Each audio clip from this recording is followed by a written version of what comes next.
Bienvenidos a este espacio virtual, un espacio en el que vamos a conversar sobre cómo funcionan los procesos psicológicos básicos y algunos de los procesos psicológicos superiores. Para los profesionales de las ciencias de la salud y para los profesionales de las ciencias humanas, este conocimiento es fundamental. Hablar de procesos psicológicos básicos y hablar de procesos psicológicos superiores es hablar también del papel que tienen en la supervivencia de los seres humanos. Además, los procesos nos permiten reconocer cómo el organismo y el psiquismo se relacionan con el medio ambiente. La complejidad de los procesos psicológicos, tanto básicos como superiores, implica reconocer cuál es la función que tienen en la vida de las personas, cuáles son las estructuras neuroanatómicas relacionadas con estos procesos y la manera en cómo el proceso se desarrolla. Para los futuros enfermeros, conocer sobre procesos psicológicos básicos y superiores implica comprender cómo las personas perciben la información, viven la emoción, interpretan los estímulos del medio, cómo la procesan, cómo almacenan, cómo codifican esta información y lo más importante, cómo la comunican. Eso tiene una gran relevancia no solo para la relación terapéutica que se da enfermero-paciente, sino que tiene una gran relevancia para la manera como comprendemos y desarrollamos procesos de evaluación o intervención dependiendo del caso o dependiendo del campo de acción más bien en el que se encuentre. En este espacio vamos a conversar también sobre algunas de las principales alteraciones de algunos procesos psicológicos, principalmente la percepción y la memoria. Será un espacio que también nos permitirá reconocer la manera en cómo estas alteraciones afectan e influyen en los estados de bienestar o en los procesos de enfermedad de los futuros pacientes. Vamos a conversar entonces sobre los dos primeros procesos psicológicos básicos, sensación y percepción. Recuerden que la literatura puede variar y algunos teóricos se permiten hablar de este proceso como senso-percepción. Sensación y percepción. Existen muchas perspectivas teóricas para definir la percepción. Sin embargo, en términos generales, se comprende como un proceso a través del cual se interpretan los estímulos externos, por ejemplo, los visuales, los auditivos, los olfativos y los táctiles. La palabra clave aquí es interpretación y se entiende como la construcción, definición muy subjetiva que hacen las personas de aquella experiencia sensorial. Sensación y percepción son dos procesos psicológicos muy ligados. De hecho, en algunos textos unen ambos procesos y se refieren a la sensopercepción. Para hacer referencia a la interpretación de los estímulos externos, primero hay que plantear cómo estos son experimentados. Pues muy bien, la sensación se entiende como el contacto que existe entre el mundo y los órganos de los sentidos, pues precisamente los órganos de los sentidos son el canal de acceso para que la información, es decir, lo que veo, lo que oigo, lo que huelo, ingrese y viaje a través del sistema nervioso central y esta información logre ser procesada. Neuroanatómicamente, los diferentes lóbulos cerebrales influyen en ambos procesos. Por supuesto, el sistema límbico tiene gran participación en la sensación. Recordemos que este se encuentra integrado por estructuras como el tálamo, la amígdala, el hipocampo, la hipófisis. Los invito a que exploren la información sobre este sistema.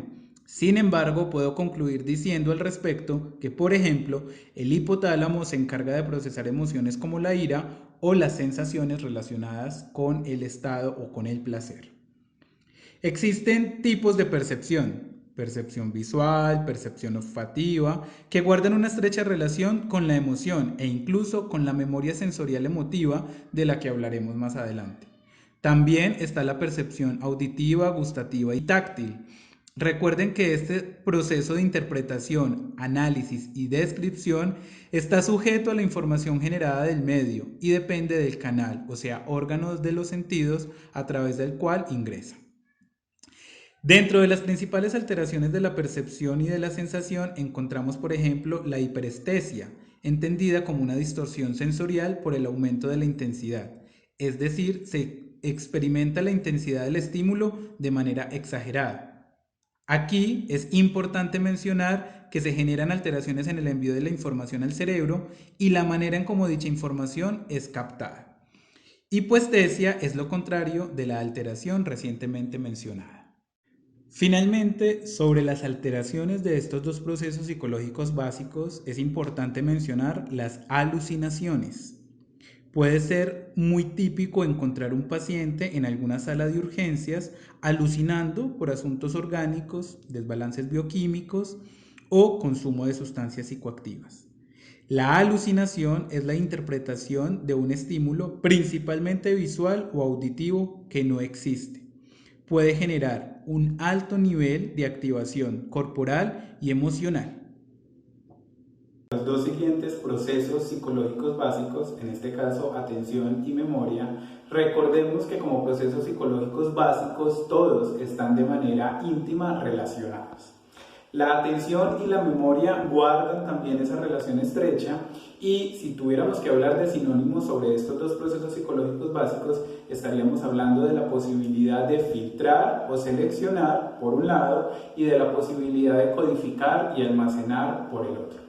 Pues bien, vamos a conversar entonces sobre lo que es la atención y sobre lo que es la memoria, intentando reconocer la relación que tiene y la importancia que tiene para su proceso de formación, pero además presentándoles algunas de esas alteraciones que se presentan en estos procesos psicológicos que seguramente ustedes van a tener que reconocer a través de las interacciones que tengan con pacientes en contextos hospitalarios o en contextos comunitarios. Con relación a la atención, más que definir el proceso psicológico básico, nos interesa conocer cómo se da. La atención como proceso nos permite reconocer el papel activo que tenemos como seres humanos en esa relación organismo-ambiente. Ponemos atención a lo que nos interesa realmente.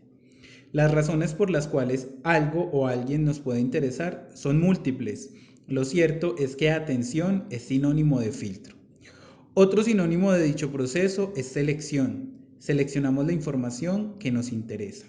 Luria, conocido como el padre de la neuropsicología, plantea que la atención es la que nos permite determinar cómo vamos a actuar y cómo generar regulación sobre la experiencia emocional. Seleccionamos entonces la información relevante de toda la que hay en el medio. Según Gómez, citado por George en 1995, en lo relacionado con la percepción visual, por ejemplo, la atención funciona como un pegamento, pues poder percibir un objeto, por ejemplo un computador, es el resultado de la unión de varios rasgos, como el color, el tamaño, la forma. Como proceso psicológico básico, es fundamental en el desarrollo de las tareas cotidianas. En el caso de la enfermería, es indudable el papel fundamental de este proceso. Necesitarán estar atentos al relato del paciente, filtrar la información más importante de dicho relato, seleccionarla, organizarla y utilizarla para generar una aproximación, no necesariamente diagnóstica, pero por lo menos sí una hipótesis de lo que está ocurriendo. La atención les permitirá priorizar a su vez la atención de determinados pacientes. El contexto hospitalario, por ejemplo, exigirá estar filtrando y seleccionando la información todo el tiempo y tal como lo conversamos en clase, la atención será motivo de evaluación en sus futuros pacientes, pues les permitirá evaluar sus estados de conciencia, reconocer si se encuentran ubicados en tiempo, en espacio, verificar si la información que están suministrando en calidad de asesoría está siendo realmente captada. La atención nos protege sobre la carga de la información y nos prepara para la acción. En términos muy médicos, podríamos hablar de los estados de alerta en cada uno de los pacientes. Estructuras como el sistema límbico y el córtex prefrontal hacen parte de la red neuroanatómica de la atención. En conclusión, si hay alteraciones en la atención, hay dificultades para almacenar la información y para reaccionar al medio. La memoria, por su parte, es un proceso íntimamente relacionado con la atención. El sinónimo de memoria es almacenamiento. Este es un proceso a través del cual, seleccionada la información, se procede a codificarla para posteriormente almacenarla y recuperarla o evocarla. Inicialmente hablamos de dos tipos de memoria a corto plazo y memoria a largo plazo. La primera hace referencia a la información reciente que es retenida por un periodo corto de tiempo y la segunda a datos que pueden ser retenidos por muchos años, sucesos que son recordados y recuperados mucho tiempo después de su ocurrencia. La memoria también es sensorial, pues los órganos de los sentidos se convierten en la fuente para evocar momentos o situaciones particulares de la vida que fueron codificadas y almacenadas gracias a la asociación que se hizo con alguna experiencia, por ejemplo, gustativa u olfativa.